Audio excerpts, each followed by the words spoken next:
Bonjour. Nous vivons une époque très étrange, mais nous devons nous souvenir que nous sommes nés il y a des milliards d'années. Depuis de stupides amibes, nous sommes devenus des poissons, puis des singes, et aujourd'hui des super-singes. Notre histoire est unique et fantastique, c'est celle de notre évolution. À court terme, notre histoire alterne des périodes de lumière et d'obscurité, d'intelligence et de barbarie. Aujourd'hui, nous ne sommes pas au mieux, nous sommes un peu dans l'ombre. Pourtant, en prenant du recul, notre évolution devient une incroyable ligne ascendante qui montre que nous allons de mieux en mieux, créant chaque jour de nouvelles idées. Alors, lorsque la période s'assombrit, nous devons nous rappeler que nous, humains, sommes bons, que nous sommes des génies, que nous trouvons toujours une solution, que nous devons continuer à bien faire ensemble. Lorsque mon amie, la merveilleuse Gilda Bojardi, m'a invité à participer à l'édition de cette année d'Interni Créaction, j'ai imaginé avec Babine & Co, mon ami, une installation politique qui réveillerait le pouvoir de la conscience collective. Dans un monde où les forces, les ordres mondiaux sont en mouvement, à une époque où nous sommes confrontés à des urgences sociales, politiques, écologiques et humaines, nous devons agir et prendre position. D'ailleurs, le nom de l'événement en lui-même, Interni Créaction, implique la nécessité de créer une action. L'installation War Flags au Jardin botanique de Brera est notre façon de le faire. C'est une déclaration politique autant qu'un appel à réveiller les consciences et à agir ensemble. Anticipant la perspective d'un prochain conflit mondial impliquant non seulement les États traditionnels, mais aussi de nouvelles entités armées privées, j'ai imaginé avec Babine & Co la Hate Unlimited Corporation, une société qui se consacre depuis longtemps à la promotion de la haine à travers le monde, surtout dans ses formes les plus libres.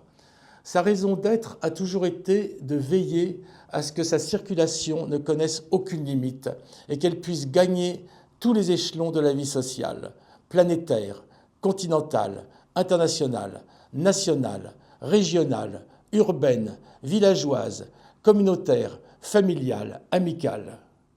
Aujourd'hui, il faut bien le reconnaître, le pari est réussi. La haine trouve hélas chaque seconde d'autres chemins. Mais, rançon du succès, sans doute, chacun peut constater tous les jours qu'il est difficile de bien se repérer dans les lignes brouillées de ces nouveaux paysages. C'est la raison pour laquelle la Hate Unlimited Corporation élargit aujourd'hui sa mission en éditant ce catalogue d'insignes, de drapeaux et de brassards. Il pourra aider chacun, individu, groupe armé, milice privée, gang, État, d'abord à s'y retrouver, ensuite à y retrouver les autres. Avec cette nouvelle ambition, la HUK a la certitude que non seulement la haine circulera, mieux encore, mais que ces nombreux courants seront mieux identifiés et mieux respectés. Érigés dans les allées de l'Orto Botanico, 20 drapeaux présentent le répertoire inaugural de la corporation. Premier d'une longue série que nous enrichirons au fil du temps, des nuits et des guerres. D'abord, les Night Flags. Ces drapeaux qui, partout dans le monde, vous aideront à mesurer les progrès de la nuit qui descend. Une fois la nuit tombée, de nouveaux logos doivent submerger les esprits.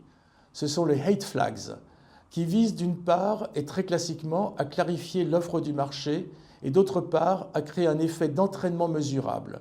Ils seront souvent plus efficaces que des mots d'ordre. Il va de soi que ne sont présentés ici que les drapeaux fondamentaux rassemblés dans un catalogue associé à l'installation.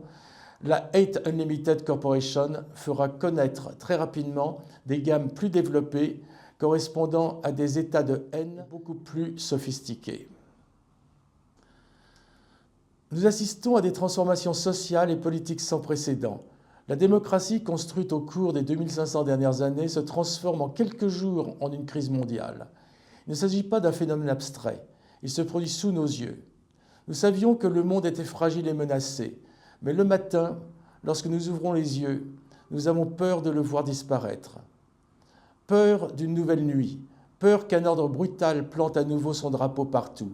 War Flags transforme cette angoisse et ce choc en une vision de ce que pourrait être l'avenir, afin que nous puissions réagir avant qu'il ne soit trop tard.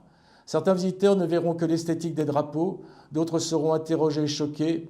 Pour ces derniers, War Flags agira, nous l'espérons, comme une prise de conscience. De la même manière que pour sortir de la sidération et de l'effroi, recommencer à bouger, nous nous sommes dit que laisser libre cours à notre émotion et la partager pouvait être un premier acte. L'espoir n'existe que si nous décidons d'agir, et chacun d'entre nous a une responsabilité. Il existe de nombreuses façons d'agir et de lutter, et même les plus petits actes de résistance peuvent faire la différence. War Flags est le nôtre.